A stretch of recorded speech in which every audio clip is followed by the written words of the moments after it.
PDF के लिए Telegram join करें। डिक्टेशन स्टार्ट होगा 5 सेकंड के बाद।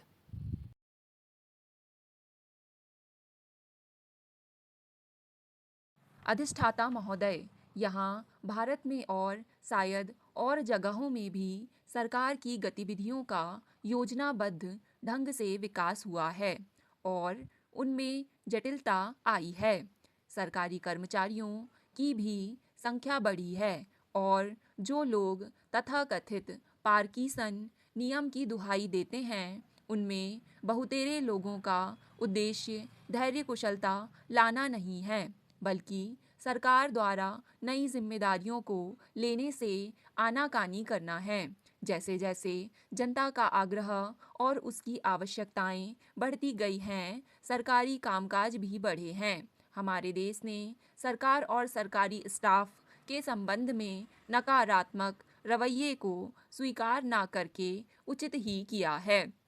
अगर सरकार को जनता के लिए और ज़्यादा काम करने हैं तो उसके कर्मचारियों को सरकारी नीतियों और कार्यक्रमों को माध्यम के रूप में लागू करने हेतु पहले से अधिक सजीव और रचनात्मक योगदान देना होगा। अपनी नई जिम्मेवारियों को संभालने के लिए सरकारी स्टाफ को स्वतः बदलना होगा। कुछ परिवर्तन आया भी है, लेकिन आगे के वर्षों में बहुत कुछ बदलने की आवश्यकता है। प्रशासनिक तंत्र का कार्य यथास्थिति और व्यवस्था बनाए रखने की अपेक्षा अब विकास की गति को बनाए रखना अधिक हो गया है। योजना कार्यों को लागू करने में कुशल और तकनीकी दृष्टि से दक्ष व्यक्तियों का अब और अधिक महत्व है। इसके लिए ऐसा माना जाता है कि पहले की स्वयं सिद्ध मानी जाने वाली बातें भी काम में रुकावट ना बनने पाए।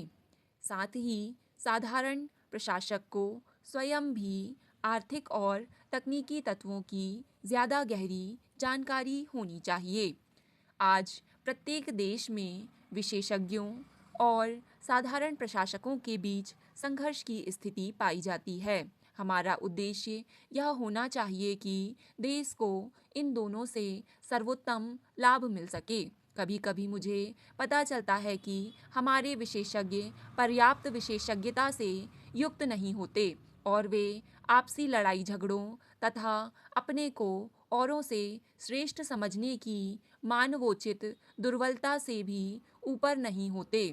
इसके बावजूद चाहे विशेषज्ञ हों या प्रशासक, दोनों ही एक समान सामाजिक परिवेश की उपज हैं और दोनों को ही भविष्य के कृतित्व के लिए अपने आप को तैयार करना चाहिए, क्योंकि आज विश्व में उन्नति का मूल मंत्र यही है कि विभिन्न क्षेत्रों में पारंगत लोग मिलजुल कर काम करें। हमें इस परिप्रेक्ष्य को ध्यान में रखकर ही विभिन्न प्रकार के सरकारी स्टाफ की भर्ती व प्रशिक्षण की नीतियों पर पुनर्विचार और करना चाहिए। महोदय, हमारे संसार का सबसे महत्वपूर्ण द्रव पानी वर्षा, झरनों, तालाबों, नदियों, कुओं आदि से मिलता है। शायद यह बात सच है कि आज के युग में पानी की आवश्यकता उतनी ही है जितनी आवश्यकता पाषाण युग में रही होगी। यद्यपि पृथ्वी पर इसकी पूर्ति सदा होती रहती है, फिर भी कुछ स्थान ऐसे होते हैं जहां पानी की कमी रहती है। आज बढ़ती जनसंख्या और उसके साथ साथ औद्योगिक प्रगति के युग में पानी की मांग बढ़ती जा रही है।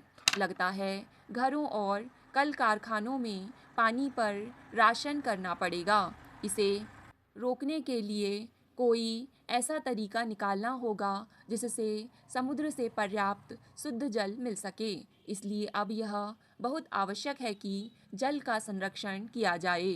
देश में इसी जल संरक्षण के निरंतर प्रयत्न चल रहे हैं।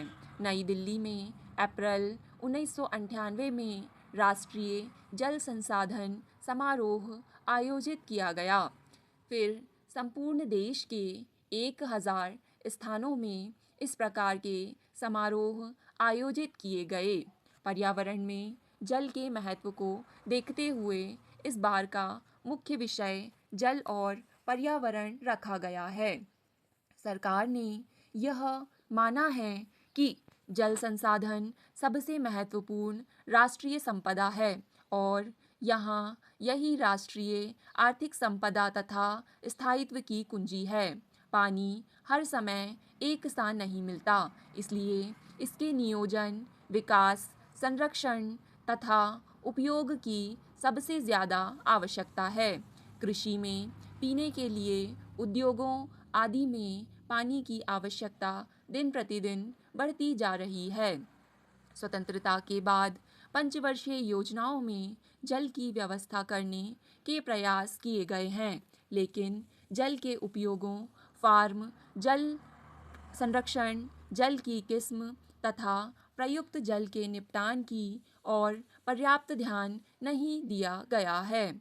मालूम होता है कि जल समस्याओं के प्रति जागरूकता का अभाव है।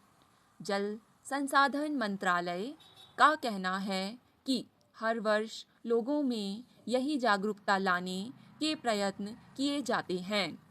सार्वजनिक समारोहों के अलावा केंद्रीय जल आयोग के नई दिल्ली स्थित मुख्यालय में एक समारोह आयोजित किया जाता है।